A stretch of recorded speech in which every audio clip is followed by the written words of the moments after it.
Halo pemirsa, senang sekali saya Angel dapat menyapa pemirsa setia Surabaya TV dalam program Dialog Khusus.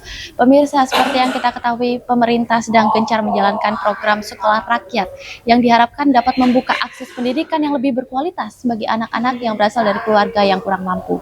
4 Juli 2026 kemarin, teman-teman dari anggota komisi di DPRD Kota Surabaya baru saja melakukan kunjungan untuk meninjau sekolah rakyat yang berada di Jalan Kedung Coek, Kota Surabaya.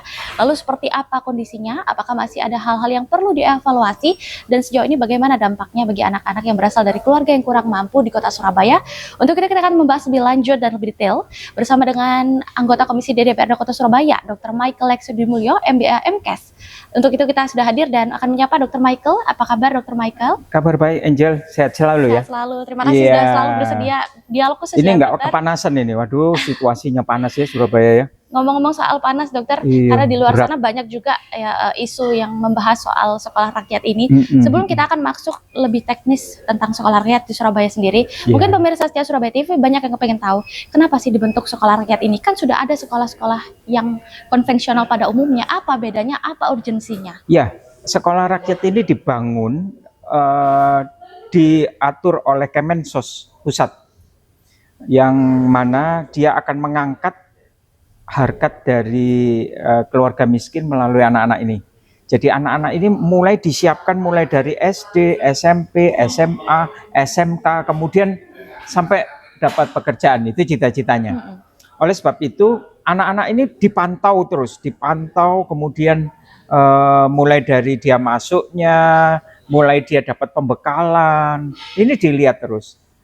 Poinnya adalah anak ini bisa mendapatkan pendidikan, bisa mendapatkan pekerjaan, dan bisa mengobati atau memutuskan rantai kemiskinan yang ada di Surabaya atau di Indonesia keseluruhan. Jadi sekolah rakyat ini dikhususkan untuk anak-anak dari keluarga yang miskin, miskin ekstrim dan pramiskin. Dan kemarin pada tanggal 4 Juli, Dr. Michael baru saja berkunjung di sekolah rakyat yang ada di Kedung Coek. Boleh diceritakan, dokter? Itu di sana waktu kita datang tuh bagus banget. Bagus banget ya? kayak kalau saya bandingkan di luar negeri ya, seperti di luar negeri lah, nggak jauh-jauh. Saya ke Singapura juga modelnya seperti itu, di Malaysia ya, Asia. Kalau sama China mungkin bagusan ini. Oh bagus. Iya, karena kalau di China itu mungkin agak kuno ya. Tapi kalau ini betul-betul bangunan baru, bangunannya modern, bagus gitu, apik gitu ya. Di sana kita ngelihat ada asrama, ada sekolah dulu, kemudian ada asrama, ada tempat makan, ada hall untuk olahraga, ada tempat untuk pelatihan anak-anak itu seperti kayak pelatihan dengan disiplin oleh Taruna Angkatan Laut. Itu kemarin itu ada, kami lihat di situ. Jadi sekolahnya bagus banget. Sampai saya ini ngomong sama kepala sekolahnya, aku aja SD aja enggak kayak gini bagusnya. Jadi ini bagus banget super gitu loh. Ya, dokter, iya, jadi aduh, saya masuk ke kamarnya, asramanya. Aduh, bagus, dan tempat tidurnya juga semuanya masih baru. Kemudian ada lemarinya dan lain sebagainya. Saya rasa ini proyek yang nggak main-main dari negara kita ini. Dokter melihat hal ini seperti apa, dokter? Karena kan memang dari sekolah rakyat ini bukan hanya sekedar disekolahkan selesai, tetapi juga tinggal di asrama, diberi makan, diberi pelatihan didikan militer seperti yang tadi dokter bilang. Menurut dokter seperti apa nih? Aku rasa ya, kalau sampai ini penerapannya itu bisa integrated jadi satu, wah ini keren banget. Karena di sini kelihatan banget MBG-nya itu bermanfaat. Karena apa? Anak-anak ini spirit banget. Pada waktu saya tanya bagaimana dengan makanan-makanan hari-hari, aduh MBG-nya enak banget. Itu omongan dari beberapa anak-anak yang saya wawancara waktu itu. Terus ada lagi peningkatan gizi dengan buah-buahan, dengan susu, dengan itu setiap hari. Dan mereka bisa menikmati itu makanan itu 2 kali bahkan 3 kali sehari dengan snack yang sore. Wow. Saya sendiri aja waktu sekolah tidak diperlakukan seperti itu sangat bagus sekali. Dan masalah asrama ini juga dipakai untuk mendidik karakter, kemandirian, disiplin dan lain sebagainya. Tapi sekali lagi Angel, di situ kan ada anak SD ki gak kerasan, karena dia masih kangen Jauh dari orang tua ya, kalau orang Surabaya itu mbok-mboken gitu loh. Betul. Jadi masih inget Pengen ibunya, pulang. bapaknya kepingin pulang dan lain sebagainya. Kemudian untuk supaya detoksifikasi terhadap handphone, mereka itu menerapkan nggak boleh ono handphone. Jadi mereka ada waktunya untuk bisa bisa berkomunikasi, tetapi handphone nggak bisa. Jadi ada waktunya sendiri. Jadi akhirnya yang nggak tahan itu waktu kemarin kita datang itu ada satu anak yang minta dipulangkan.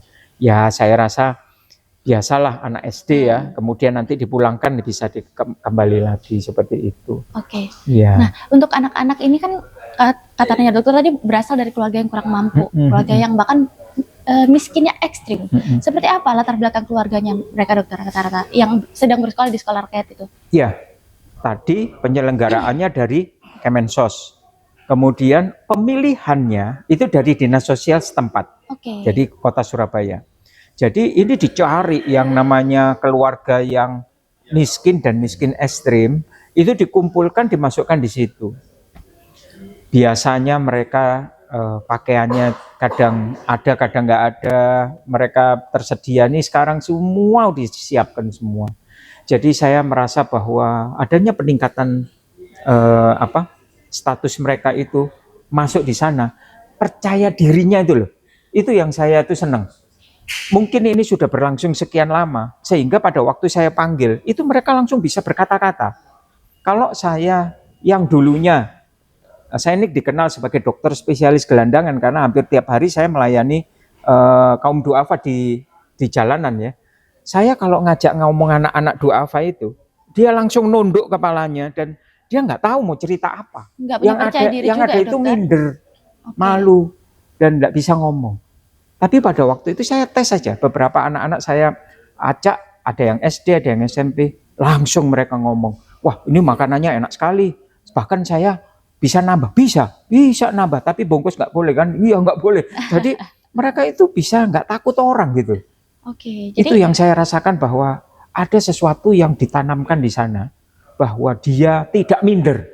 Jadi bukan hanya sekedar ada teori, tapi juga ada pendidikan karakternya, dokter. Saya rasa begitu. Jadi saya merasa bahwa sekolah rakyat ini perlu didukung, karena ini aku lihat bagus banget.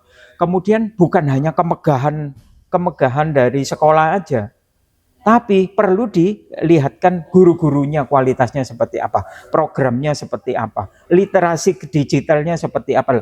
Itu yang harus dibangun. Jangan orang dari luar, itu bagus banget kayak apartemen, kayak hotel gini, tapi dalamnya harus dibangun, gitu Angel. Sebelum kita membahas soal teknis, dokter, mungkin karena memang branding sekolah rakyat adalah sekolah untuk orang-orang yang kurang mampu, sehingga ada perbedaan antara sekolah rakyat dan juga sekolah konvensional lainnya. Bagaimana caranya agar tidak ada gap yang terlalu jauh, dokter? Ya, betul. Jadi saya merasa bahwa sekolah rakyat ini sama seperti tadi, meningkatkan percaya dirinya mereka, sehingga pada waktu mereka itu bertemu dengan teman-teman yang dari sekolah-sekolah lain, mereka bahkan percaya dirinya jauh lebih dari mereka. Karena apa?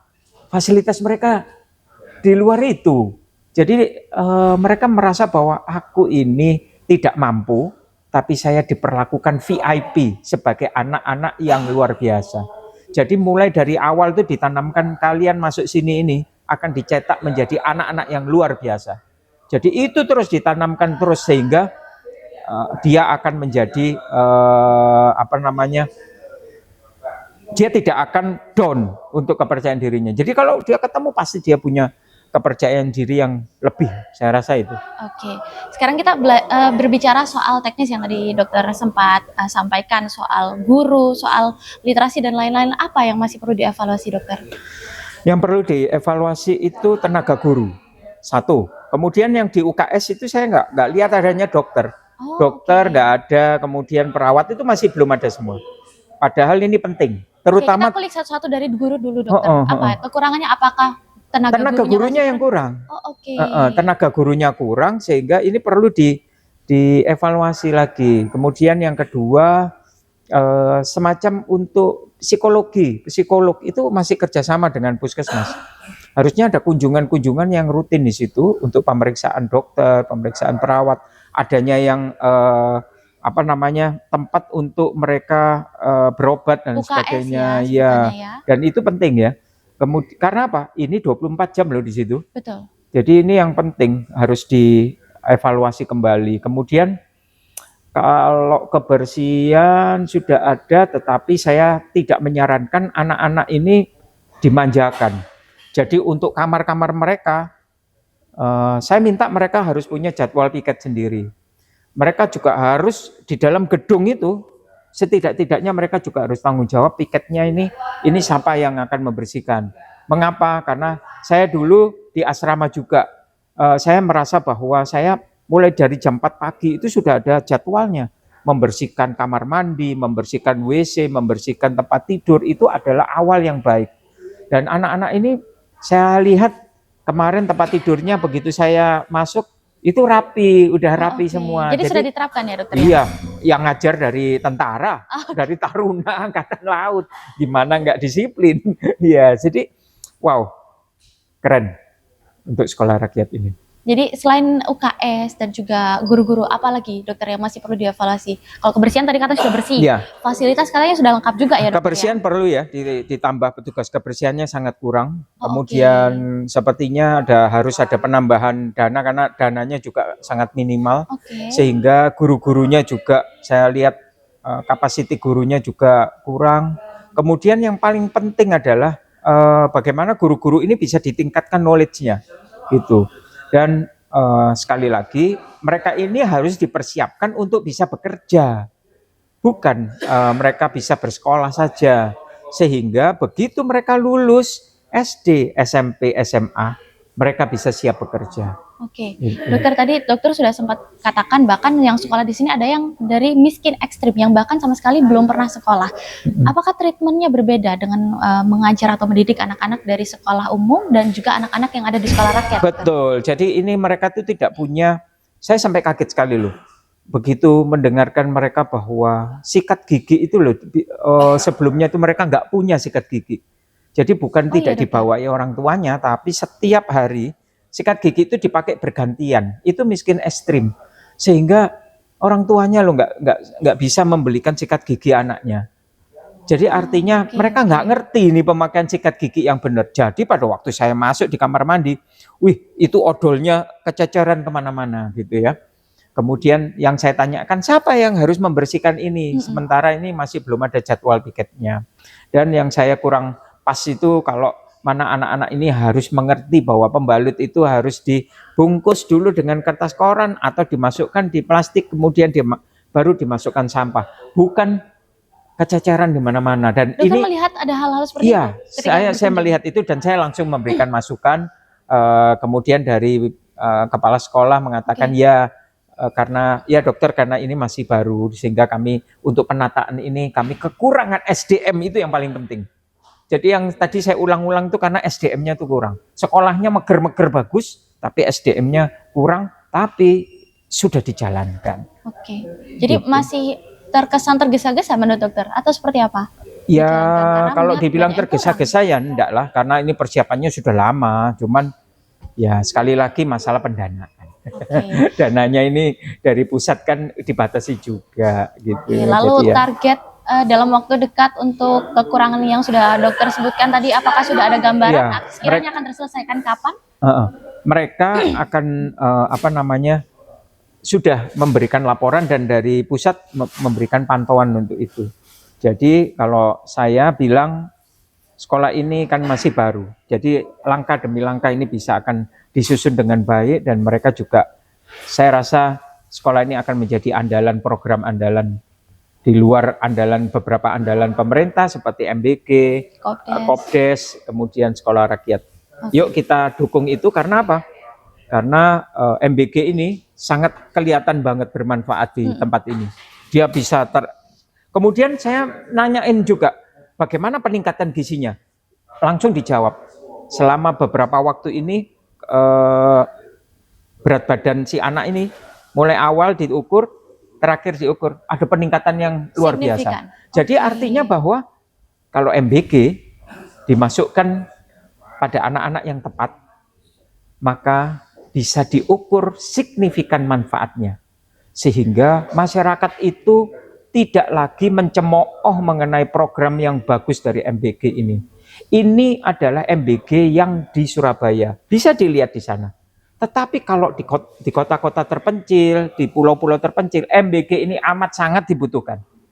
Kalaupun ada diare, kasus-kasus keracunan dan lain sebagainya, di semua action pasti ada cacatnya sedikit. Ada sesuatu yang kurang baik. Tidak bisa 100% baik. Sempurna, Tetapi sekali lagi kita ini lagi melangkah ke sesuatu tujuan yang baik, Angel. Jadi belum apa-apa, baru langkah pertama. Udah dikecam habis-habisan. Loh, dilihat dulu tuh tujuannya ini apa untuk MBG ini. Tahu nggak? Satu-satunya masa yang melaksanakan keadilan sosial bagi seluruh rakyat Indonesia. Itu ya melalui MBG ini. Makanannya orang kaya sama makanannya orang miskin itu sama. Kenapa itu harus dihujat? Itu yang betul-betul melaksanakan keadilan sosial bagi seluruh rakyat Indonesia. Adil. Anak-anak di tempat Papua, di NTT, di Sumatera, baik di Jawa, itu mendapatkan support makanan yang sama. Berapa anak yang bisa merasakan sarapan pagi? Gak banyak. Sehingga pada waktu mereka itu mendapatkan sarapan yang sudah diukur gizinya. Kalau sampai kita nggak bisa bersyukur, terlalu. Karena negara itu sudah mengeluarkan sekian persen yang luar biasa, berkorban untuk menyisihkan segala sesuatu program yang nggak perlu dipakai untuk menyehatkan MBG ini. Saya bukan berarti menafikan keluhan-keluhan MBG, tetapi sekali lagi berikanlah kesempatan kepada pemerintah di mana yang sudah berjalan sekian tahun ini. Yuk kita support. Jangan begitu ada satu kejadian, kita ambil yang kejadian itu untuk menjelekkan program pemerintah yang sudah baik. Ya, yang ketiga ini adalah sekolah rakyat ini. Sekolah rakyat adalah, menurut saya, ini adalah program pengentasan kemiskinan yang paling dahsyat. Bukan hanya sekedar memberikan bansos kemudian ditinggal, tetapi benar-benar membuat anak-anak ini bisa, ya tadi itu, yang minder jadi nggak minder, dia mempunyai pendidikan yang harusnya paling SMP sudah protol. Ini bisa sampai SMK, bahkan dia bisa sampai kuliah, bisa sampai bekerja, ini harus dipantau. Bahkan ada yang dari belum pernah sekolah sama sekali ya dokter ya? Iya, karena nggak punya, gini loh, ini kan tadi harusnya ditanya masalah desil. Karena permasalahan desil ini yang membuat mampet ini. Jadi orang ini harusnya masuknya desil 1, desil 2. Begitu kelihatan orang ini ada motornya, padahal bukan motornya dia, motor yang punya kontrakan rumah atau bapak kosnya yang punya, masuk dia desil 5, sehingga dia anak nggak bisa sekolah, bansos nggak dapet. Jadi begini loh, kita itu harus memperjuangkan. Tapi kalau hati kita itu yang penting aku udah kerja, aku udah moto, aku udah survei, ya jadinya seperti itu. Cuma difoto dari jauh, oh ada motor, udah masuk desil 5. Bukan begitu caranya. Itu RT dan RW harus punya hati yang sama seperti pemerintah pusat. Ada kesalahan pendataan yang berdampak. Kesalahan pendaftaran inilah yang harus kita evaluasi. Karena apa? Sekarang ini yang DPRD Surabaya ini, Komisi D terutama, memperjuangkan itu bagaimana mereka itu bisa memberikan sanggahan. Jadi ada sanggahan, oh saya ini loh sudah sakit, saya nggak bisa bekerja. Saya ini harusnya masuk desil 1, desil 2. Ngomongnya sama siapa coba? Ini sekarang sudah ada link pengaduan dan ini akan dirubah untuk desil ini. Karena salah penentuan desil akan mematikan keluarga miskin atau keluarga miskin yang ekstrim. Dokter, mungkin kita akan kembali membahas lagi dokter soal sekolah rakyat ini, karena tadi dokter sudah mention soal kedisiplinan dan juga pembinaan katanya melibatkan dari anggota TNI. Mungkin bisa diceritakan lagi dokter. Waktu itu saya ketemu dengan satu tim Taruna Perwira, dan mungkin yang dipilih itu yang ganteng-ganteng gitu. Cakep-cakep, Angel. Kalau kamu datang ke sana pasti kamu naksir itu sama tarunanya, itu udah badannya bagus, ramah, sama pinter, kelihatan pinter gitu, smart ya. Jadi dia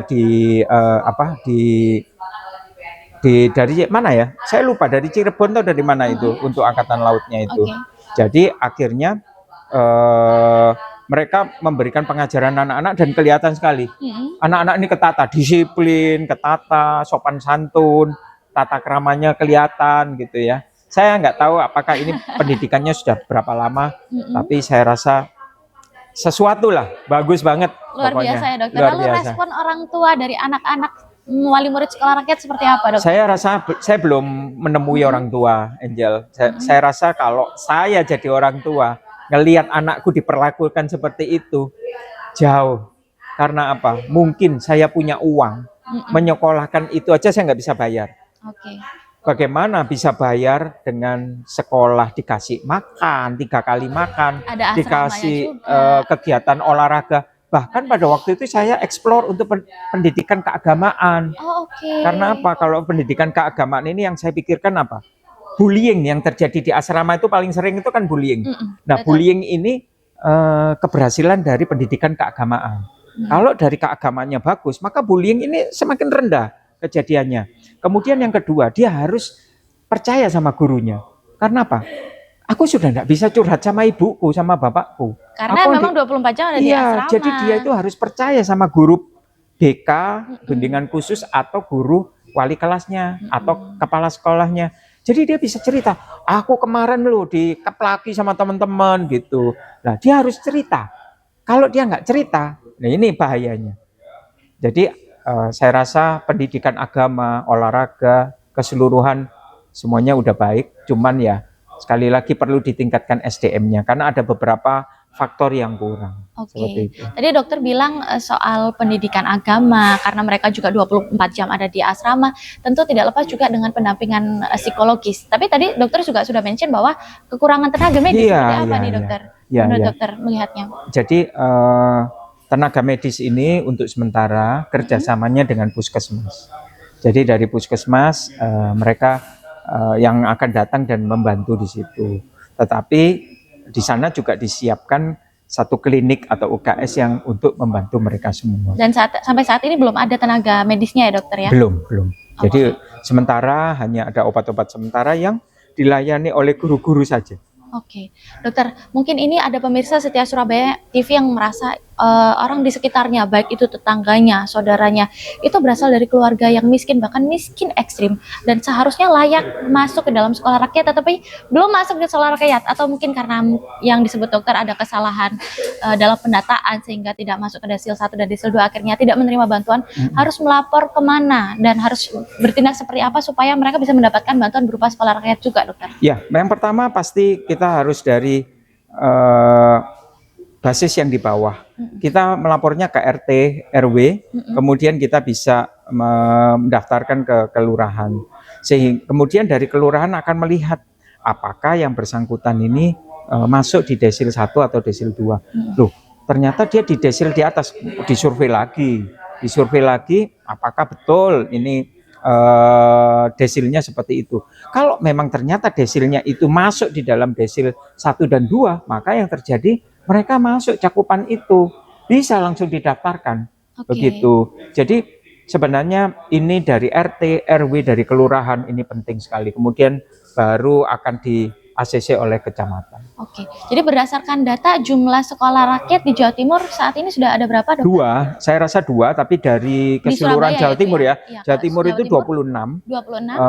Untuk siswa sekolah rakyat 2.489 totalnya. Dan itu semua jenjang dari SD, SMP, SMA atau SMK semua ada, dokter? Saya belum lihat SMK. Yang saya lihat kemarin itu SD, SMP. SMA-nya saya masih belum lihat. Iya, jadi mungkin dalam pengembangan nanti semoga aja untuk SMA, SMK-nya kita bisa peninjauan kembali ke sana.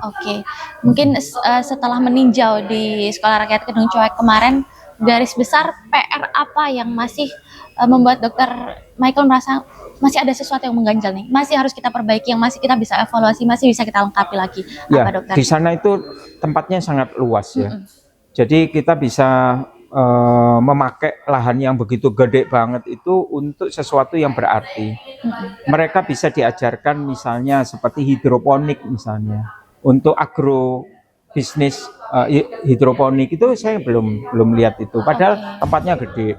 Kemudian mereka kalau yang hobinya perkebunan, hobinya pertanian dan lain sebagainya itu bisa disalurkan gitu ya. Nanti toh buntut-buntutnya akan menjadi sesuatu area bisnis buat mereka. Kemudian ada apa ya, untuk kursus keterampilan dan lain sebagainya. Itu mungkin yang tadi dokter sebutkan, makanya dokter harapkan bukan hanya supaya mereka bisa sekolah, tapi setelah lulus mereka bisa kerja seperti Bisa itu. bekerja, dan ini akan sebenarnya tujuannya kan sekolah rakyat itu untuk pengentasan kemiskinan, Angel. Jadi poin goalnya itu adalah setelah anak ini sekolah, indikatornya yang pertama, setelah anak ini sekolah, kita hitung apakah jumlah anak-anak yang drop out itu meningkat atau menurun. Karena apa? Mungkin mereka tidak biasa disiplin, mungkin mereka tidak biasa mandiri, sehingga mereka tuh mengundurkan diri. Jadi kalau mereka itu sudah bisa melewati itu, baru kita ngelihat indikator yang kedua. Indikator yang kedua, apakah mereka bisa mengikuti semua pelajaran dengan baik? Yang ketiga, apakah kurikulumnya juga bisa sama dengan kurikulum yang lainnya? Okay. Kemudian apakah guru-gurunya mempunyai kualitas yang sama dengan sekolah-sekolah yang lainnya? Kemarin saya mendengar di sekolah rakyat Gedung Cowek itu sudah mendapatkan prestasi. Dia mendapatkan juara kalau nggak salah di kesenian, kalau nggak salah di bidang kesenian. Kalau olahraga saya masih belum dengar, tapi kesenian saya udah dengar mereka mendapatkan juara. Itu wow buat saya, keren. Ini sekolah kan masih baru, belum apa-apa aja mereka udah dapat juara itu, ya, dokter, ya? Udah berprestasi. Bukan masalah pialanya, tapi kepercayaan diri itu yang mahal sekali harganya, Angel. Jadi buat saya bisa menata lahannya, memakai lahannya, memanfaatkan lahan itu untuk kepentingan anak-anak ini.